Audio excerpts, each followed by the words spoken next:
Good morning. Good morning. You guys ready? Yeah. It is great to be back. I feel like I keep saying that though. Well, I'm excited to have the Montanos back. We were having a brief discussion earlier, and Victor shared with me that he's been song leading. So I'm excited. One song? He's got one song now. So much has been happening and is happening. I think the moves are getting a little crazy here. We gotta stop that. We just gotta settle down. I think we got a few more moves going on in this month. Yeah, Jericho's moving. So, but Montanos, Cameron's, Martin, JV came back, came to his senses too. JV came to his senses, came back, so that's awesome. Amen. And then Bronze will be back next week. Trouble. You know, we did the Mexico City thing, and everybody keeps asking me about it, and I'm like, you know, it was just way too much. It was, I don't know, it had to be over 1,000 people there, and it was a lot of energy. You know, the city of Mexico City is amazing. There's a lot of different things I didn't know about it. So in the center of the city is where they had, the Aztecs had their worship of their sun god and rain god. All right, and that's where they did the killing people. All right, sacrifices. And it's right in the middle of the city there. You can go to it, you can see it, right? And they built the city over these ruins. It's like, what? And then they did a subway through the ruins. And it's like, why, you know, I don't know why they did, but the rest of it is over water. They built it on a lake. So the whole city is sinking. It drops about a ½ inch a year. And so the buildings are starting to do this kind of thing, you know? And they have earthquakes. So Victor and Marlene were there when they had one of the earthquakes, remember that? 7.2. Yeah, they actually talked about it. But it's like, okay, there's all these crazy things going on. But it was very overwhelming. It was great to see Elisha there. I don't know where some of these people are. Maria got stuck. Something happened with her jet or whatever on the way back. But Elisha was in his element. He brought his skateboard. It's Elisha. Maria was in her element. Yeah, it was awesome. Bronze. He thought he was a cowboy. Still does. He goes to Texas for, 2 months, and now he's a cowboy. He came to the conference with the hat. So anyways. But a lot of people got sick. A lot of the leaders got sick. I got sick. I'm still not 100%. Barb's not here today. Candace is not there. Here, so it's, it is what it is. We had 4 different events that we went to. We had the Crown of Thorns. Then we had the Ignite, which is all the teens doing their things. Then there was the campus program, and then finally LAMC, which is Latin American Missions Conference. And that was in Spanish. Now I know how they feel. So it was awesome. The Crown of Thorns thing is kind of where Kip has got like 72 different leaders around the world that gives him input and all that. So we have a meeting every so often, like twice a year, and we meet together at these conferences. And he decided that we needed to read a book. And so you guys know the book that was written by Ron Harding, Chronicles of Modern Day Church. Anyways, they updated it. He says, okay, I want everybody to read through it this week. It's like, okay, I knew I was going to get homework like that. So, you're talking over 200-page book, 260 pages, and we had to read through it. And then we had to send out to the rest, kind of thought, okay, what did we think? That kind of thing. Wow. And I think what we're going to do is we're going to get that book, hand that book out. Come on. Come on. Everybody here to get caught up on the history of what's going on in the church. It's really amazing to see what's happened since the beginning. You know, you had like two or three churches, and then now we got 161. I don't know how many countries, but you're talking since 2006. Boom. And you know, that it takes a lot of work and everything else to get there. But it really is amazing to see what's happening. I mean, you go to the Latin conference, you know, hey, 10, 12 years ago, that wasn't there. Nothing, zero. And now you got 1,000 people showing up. Now, there's a lot more that I'm going to be sharing in the next few weeks about the conference. But I wanted to talk about something that hit me overall. You know how I like to get the big picture? All right, this is the big picture. Title of the lesson is The Glorious Kingdom. Open your Bibles to Daniel. Let's go. And for those of us in the church, and you know, we have a study we do on the kingdom. And for those of you visiting, it really is impressive as you look at and you study out what the kingdom's about in the Bible. And you see God's plan from the Old Testament all the way through the New, and it increases your faith. Okay? In Daniel chapter 2, verse 44, I'm just going to read a little section here. It says, "In the times of those kings, the God of heaven will set up a kingdom that will never be destroyed, nor will it be left to another people. It will crush all those kingdoms and bring them to an end, but it will itself endure forever." Okay, so God tells us in Daniel, hey, I'm going to set up a kingdom that's never going to be destroyed. And you look at history, kingdoms come and they go, and they fall apart, and then you have another one rise up, and then it's gone. And a lot of them, they don't last very long. And it kind of makes you wonder, how long is this America thing going to happen in the United States? All right? But God says this kingdom never be destroyed. And so for centuries, the Jews were waiting for this kingdom. And in their mind, their view was a kingdom of man. Warrior kingdom. And so they're thinking, okay, God's going to come and rescue us. Okay, over the centuries they're taken over from kingdom to kingdom. Babylonians, Assyrians, right? The Persians, the Greeks, and finally Rome. And so for 500 years they're kicked around. They're kicked around. They're feeling like, man, we don't have a kingdom anymore. We're dispersed. We're all over the place. And God says, listen, this is what I'm going to set up. And so they're waiting. They're waiting for this amazing kingdom. Now, if you study out any kingdom, you'll find out there's three main elements. First thing is you got to have a king. You got to have a law. And you got to have people. Not much of a kingdom without people, right? So centuries go by, and then all of a sudden Jesus shows up. And people are thinking, this dude is awesome. He's got to be the king. Or the Messiah, the Savior, the anointed one. And you look at Jesus, man, the guy knew his Bible. I mean, the Word became flesh. And, you know, he would argue with the Pharisees with authority. And people are like, yes, I like this guy. But then he heals people. The blind, the lame, the mute, lepers. Raises people from the dead. He's got to be the guy.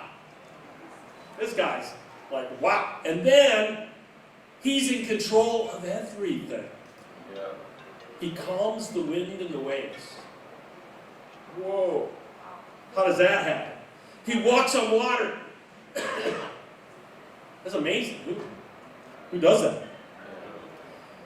He looks at the fig tree. No fruit. Fries it. Boom. Wouldn't that be something?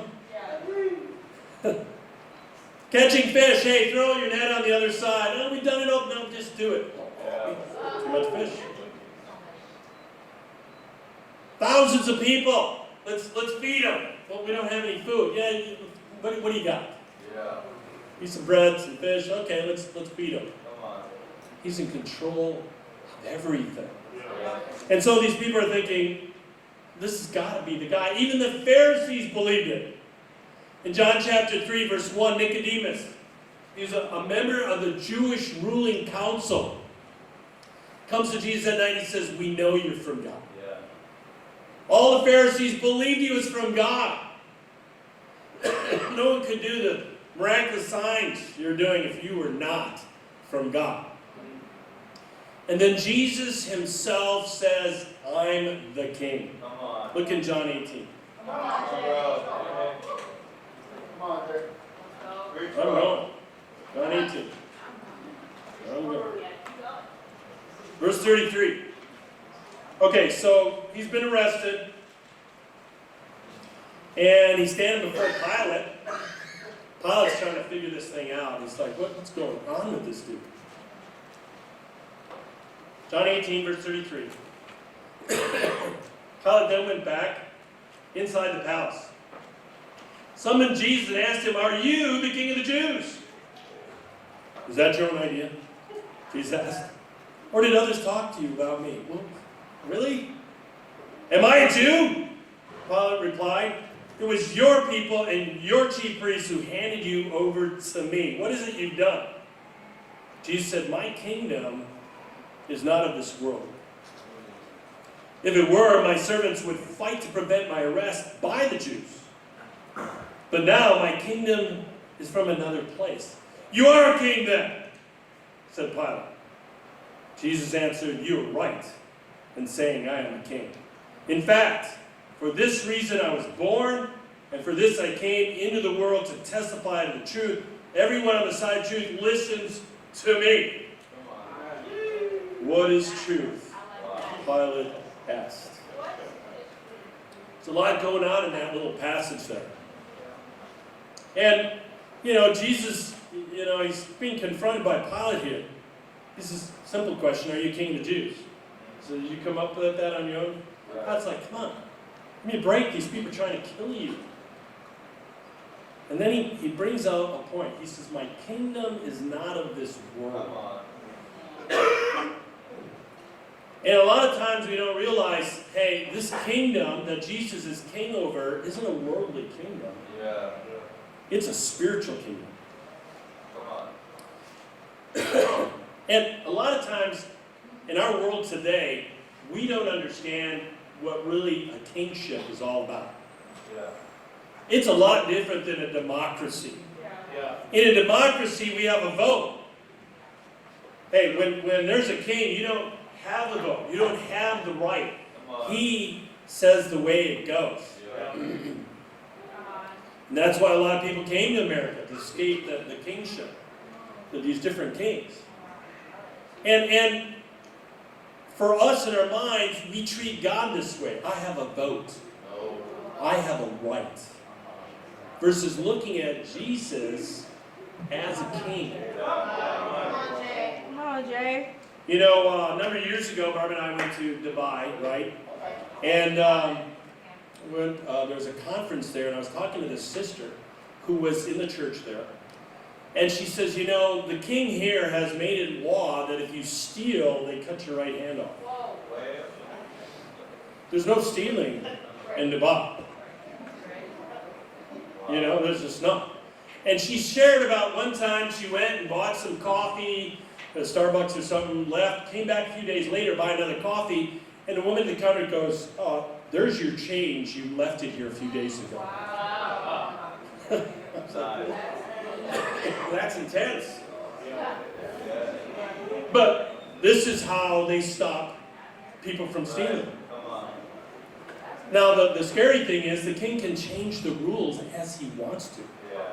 So you better know what the rules are. And as a foreigner, you better know what the rules are. Because if you're caught stealing, boom. Hey, you're in my world now. It's the way it is. You get caught chewing gum on the subway, it's a $35 fine. Things are very clean in Dubai. Very, very clean. Jesus hasn't changed the rules, though. Now, one of the other label that goes along with this kingship is lordship. Yeah. Jesus being Lord. And that word translates to master. Yeah. Come on, bro. The idea is he's the master, we're the servant, we're the slave. In other words, we do what we're told to do. Yeah. It's not an option to just kind of pick and choose. Come on, bro. And that means if Jesus is Lord, there should be total authority over our lives. Yeah. Because they own you. That's the way it's supposed to be. And that's the question, is Jesus the total authority for you in your life? Or do you pick and choose what you're going to obey? Look at Matthew chapter 7.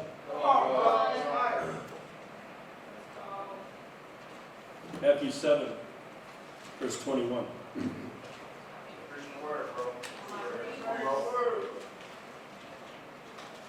I don't think I'm preaching hard enough. Usually it's just quiet. People are convicted. Matthew 7:21. Jesus says, "Not everyone who says to me, Lord, Lord, will enter the kingdom of heaven, but only he who does what? The will of my Father who is in heaven. Many will say to me on that day, Lord, Lord, did we not prophesy in your name, and in your name drive out demons, and perform many miracles? Then I'll tell them plainly, I never knew you. Away from me, you evildoers." This is a big deal. This is a salvation issue. These people said Jesus is Lord. A lot of people say Jesus is Lord, but they don't make Jesus Lord. It's a huge leap here. And they're like, yeah, but we did this, we did that. He's like, I never knew you, even from the start. Because you didn't do my will. You're doing your will. Maybe you thought it was kind of cool to do some miraculous stuff, but that's not what I wanted you to do. And you know, I mean, this is a serious thing, because obedience is a hard thing for people. We are rebellious people. Our nation was built on rebellion. We rebelled against England. Declaration of Independence. We're free from your authority. And so it's bred into us to be rebellious. The whole idea of submission is a hard thing to do. And that's what lordship is all about. In the world, submission is a bad thing. In the kingdom, it's a good thing. It brings freedom and power. Come on. And it's the difference. Jesus said, hey, this kingdom is not in this world. It's not of this world. We think different. We do things different than the rest of the world. Problem is that a lot of us try to be a part of the kingdom, part of the world. And there's a battle going on. And you're not going to be happy trying to go back and forth. There's no joy in that. Whose side are you on? Fighting on. You got Satan's world or God's world. Satan's kingdom, God's kingdom. There's repercussions for your decision. And you can't do the great thing. You can't just, oh, I said Jesus Lord. Who cares? Or this, who cares? It comes down to a standard. You know, Matthew 28, the Great Commission. Come on, bro. All right, we know it. It's right there. Go make disciples of all nations. No, before that, Jesus said, I have all authority in heaven and on earth. All right? Authority. I'm Lord. I'm master. Now, go make disciples. Is that what you're doing? I mean, that was his last parting words. It was a command. It wasn't an option. He says, then you baptize them, but then you teach them to what? Obey everything. Obey everything. Not just obey. You obey everything. All right, now that takes it from a whole nother level. For me to preach to you doesn't mean you're going to obey. We got to find out what's stopping you from obeying and get you over the hump to obey. And it's hard to obey because we're prideful people. We think we know better than God. How can I say that? Because you don't obey. There's things that I've been challenged on that I need to obey. And I find when I surrender, there's a fruit that comes as a result. Are you saying Jesus is Lord, or are you making Jesus Lord? When people join the church, you know, they like what we got here. I mean, they love it. They're like, wow, this is exciting. There's all these different types of people, and there are different types of people. Okay. All sorts of different cultures and all that, right? But you can tell people are happy. All right? You can tell that they want to do what's right. Are we perfect? Far from it. I know that because I'm in it. And so are you.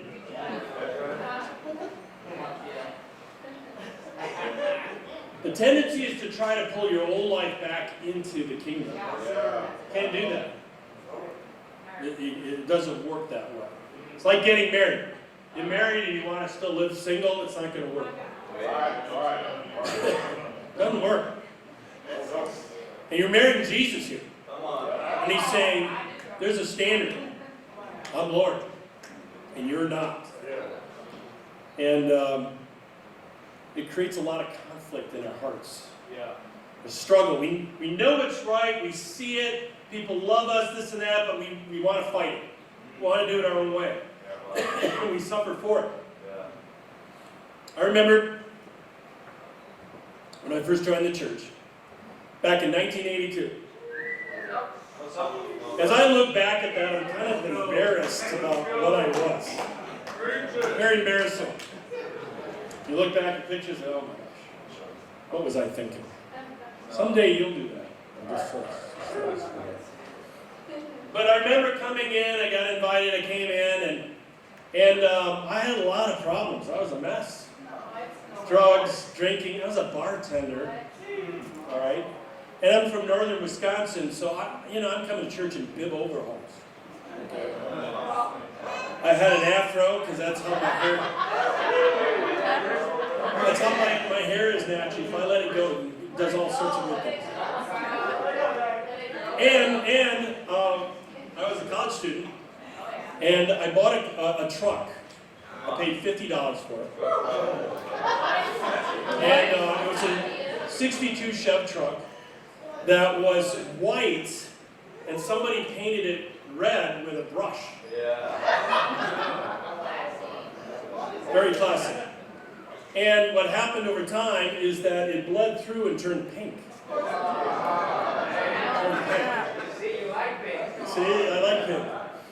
So anyway, $50, I gotta get around. And somebody gave me actually they put it on my car. Asked me about Mary Kay Cosmetics. Funny. But I would come to church every Sunday with this truck, my hair, and I was just a mess. And people loved me enough to help me through all of this. I remember in 1982, just before this, Barb and I, we went to school in Malaysia, and we were in the Philippines. And I remember getting very angry because something wasn't working out. And I felt like this, it's not right what they're doing. I can't remember exactly. I remember being very angry. And I think it had something to do with the airlines or something. But anyways, before we left on that trip, they gave us a book called The Ugly American. They said, you need to read this before you go, because Americans are exceedingly prideful.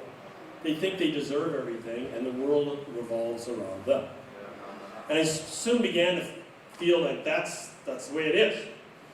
But I remember getting really angry, and I had to come to grips with, it doesn't matter how angry that I get, this is the way it is. And I had to remember, I'm not in Kansas anymore. And sometimes we do that with God. Yeah. We come in the kingdom, we get angry, we feel we have rights, we have this, and it's no. That's not the way it is. Yeah. What do we deserve? Hell. We deserve hell, biblically. And anything above that is icing on the cake. There you go. Come on, bro. If you believe that Jesus is the king, then you got to submit to his law. Point number 2, the law. Okay, what are the 2 greatest commandments? Lord your God with all your heart, soul, mind, and strength. And love your neighbors as yourselves. All right, just do that. Nothing minor. But what is God's love language? All right, obedience. All right, so we just saw the law. The law is to love. Well, look in John 14. Come on, bro. John chapter 14. And Jesus kind of lays it out, what love means to him.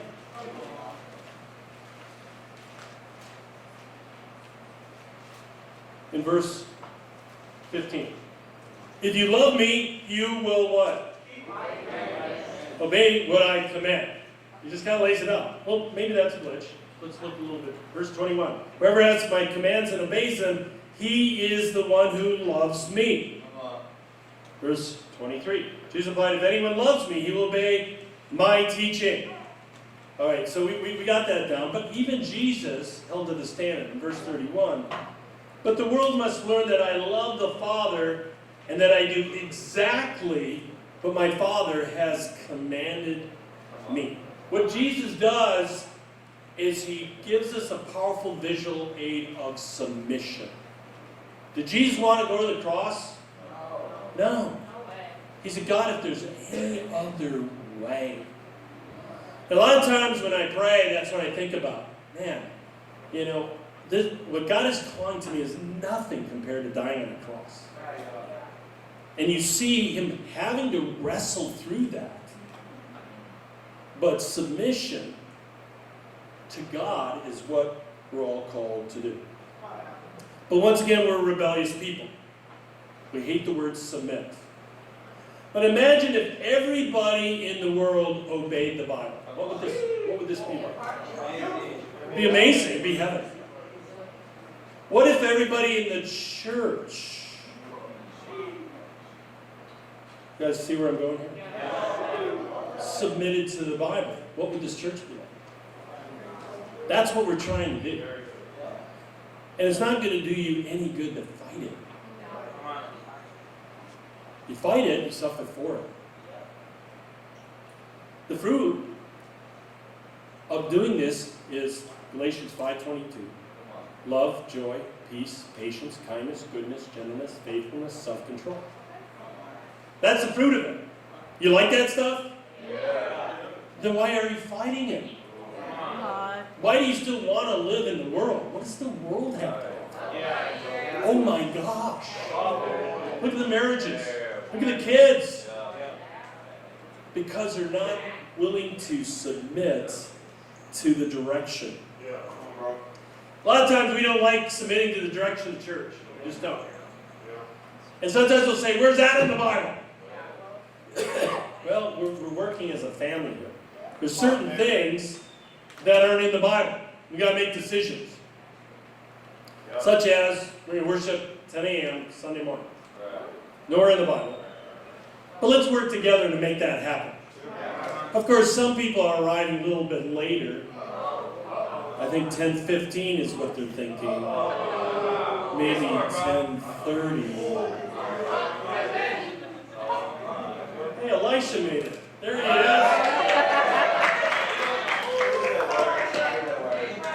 Mr. Mexico. Okay. You know, one of the things, and I want to bring this up, is recently we've had a lot of babies. We're just fruitful group. And the Montanos even brought a baby. And the Tillmans are going to have a baby. Now,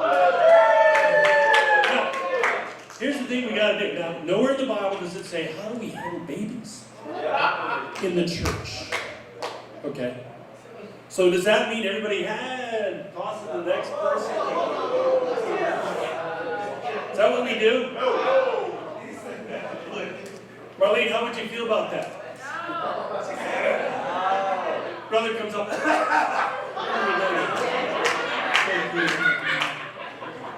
Not good. Not good. And sometimes there's this common sense stuff that we don't have. Single brothers.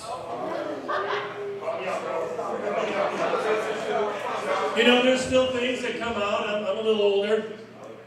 And Barb will excuse it away by saying that's the boy in him. So, amen for Barb, right? But a lot of times we don't not only want to hold to those little rules and those boundaries that we help each other. And we're open, we're flexible to changing boundaries. I mean, if you got a better idea, tell me. I'm open to it. But we got to work together as a team, as a family. But there are certain things that this kingdom, Jesus is holding us to. Look in Luke chapter 14.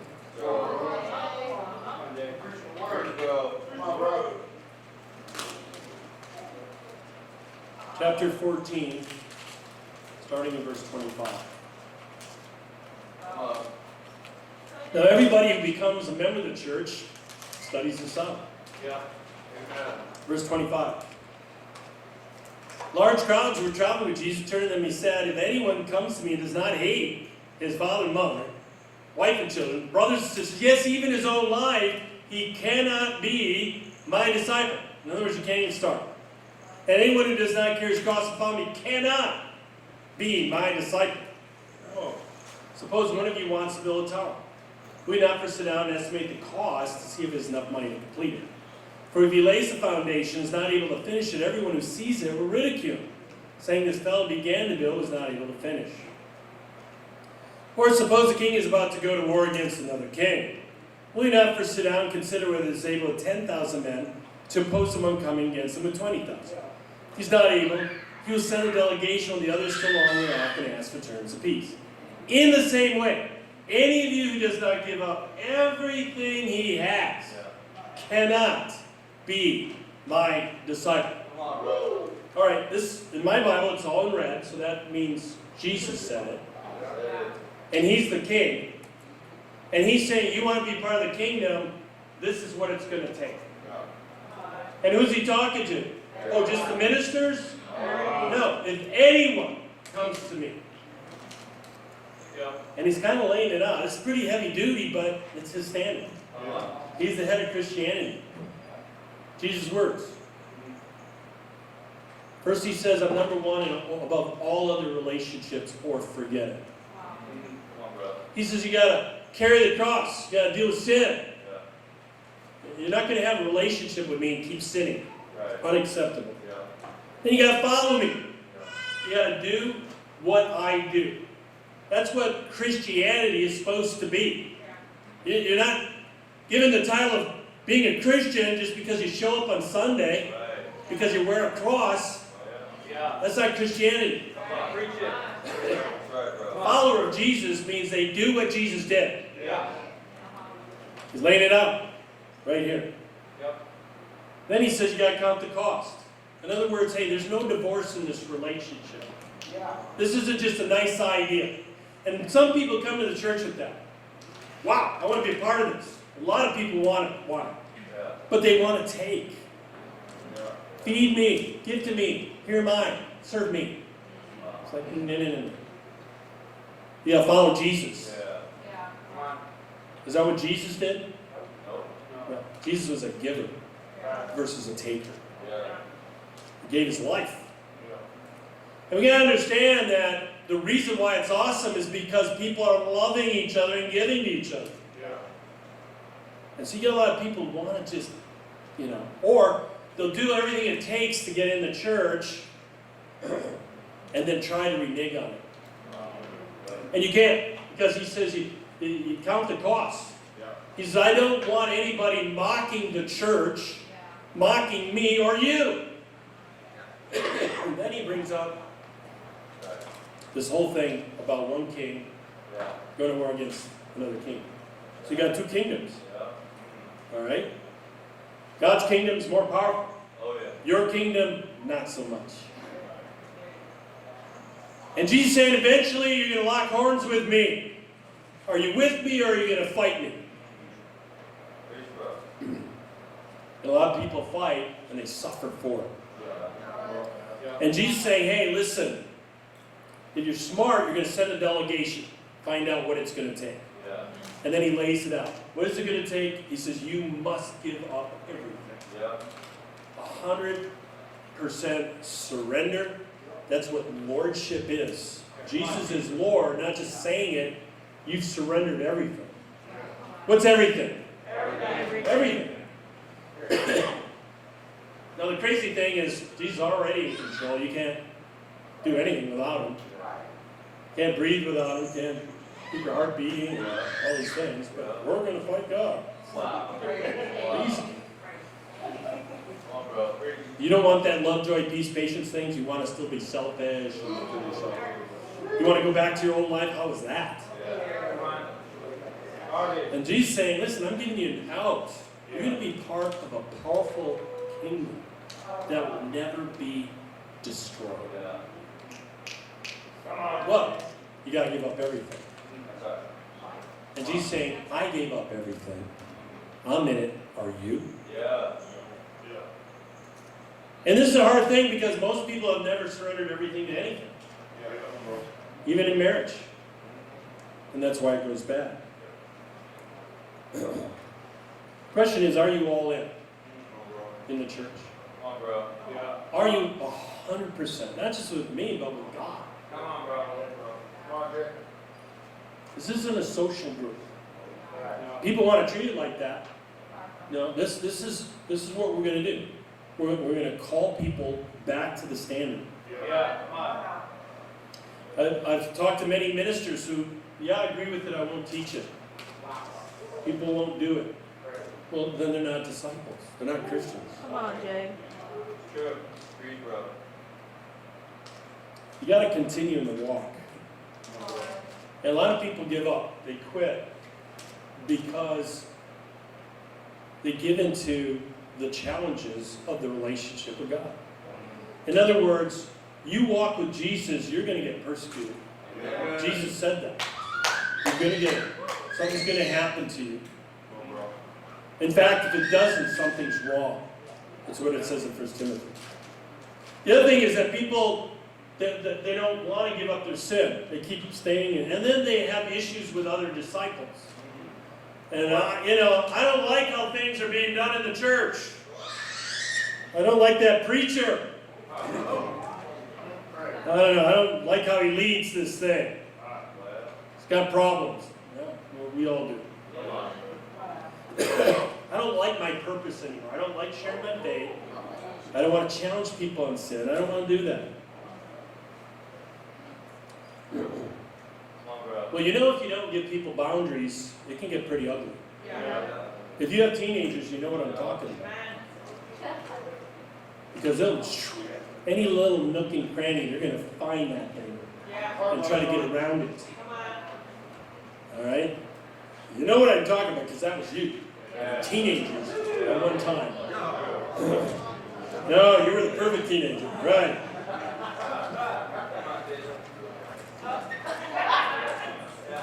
But now you got to look at it this way. Hey, we're all sinners. We're going to do it. But let's help each other get there.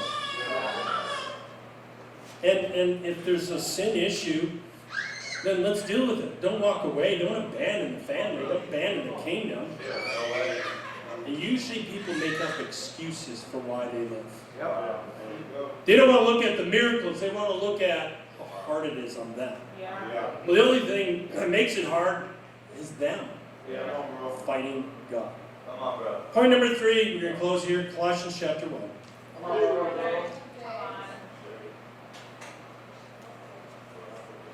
Colossians chapter 1, Paul is writing this to the church there in Colossae, chapter 1, starting in verse 9.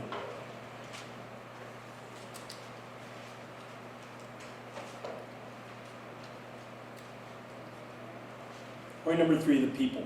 Come on, bro. Can't have a kingdom without people. For this reason, since the day we heard about you, we have not stopped praying for you and asking God to fill you with the knowledge of His will through all spiritual wisdom and understanding.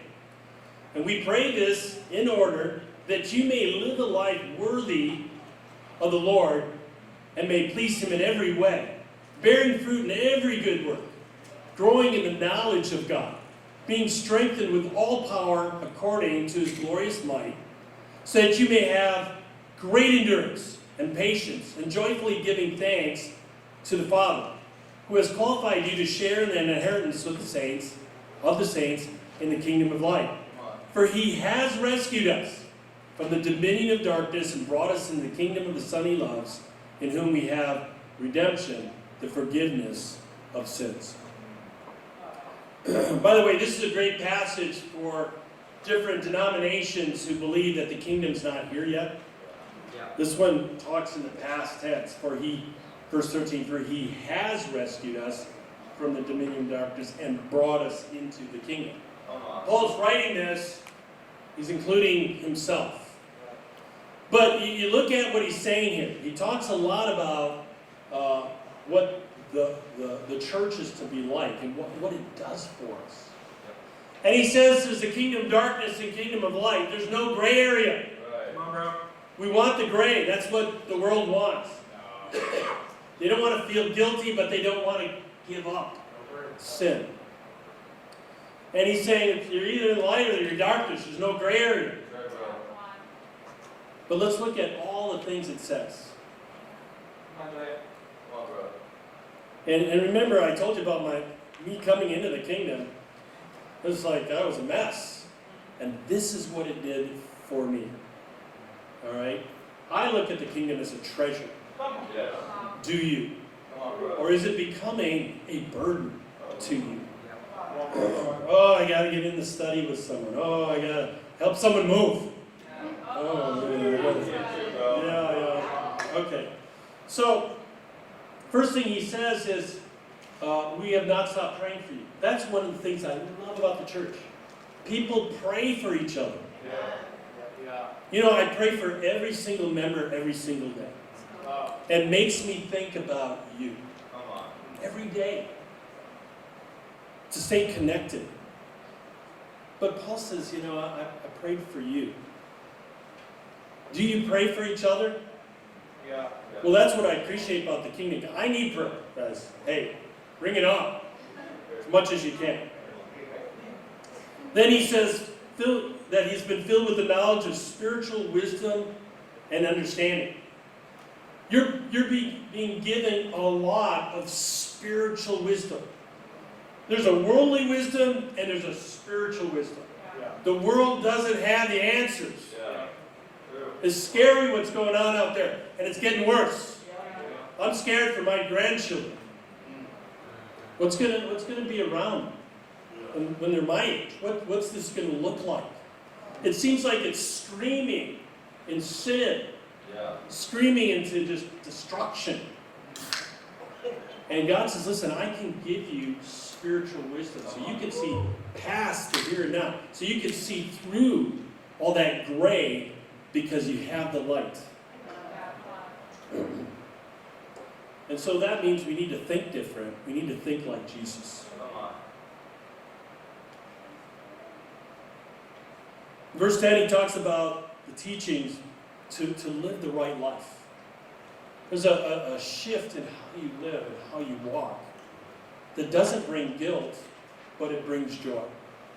Because you're doing what's right, and God is working through you. He talks about bearing fruit. You know, when I first came into the church that first year, baptized 5 people. Come on. My wife was the first one.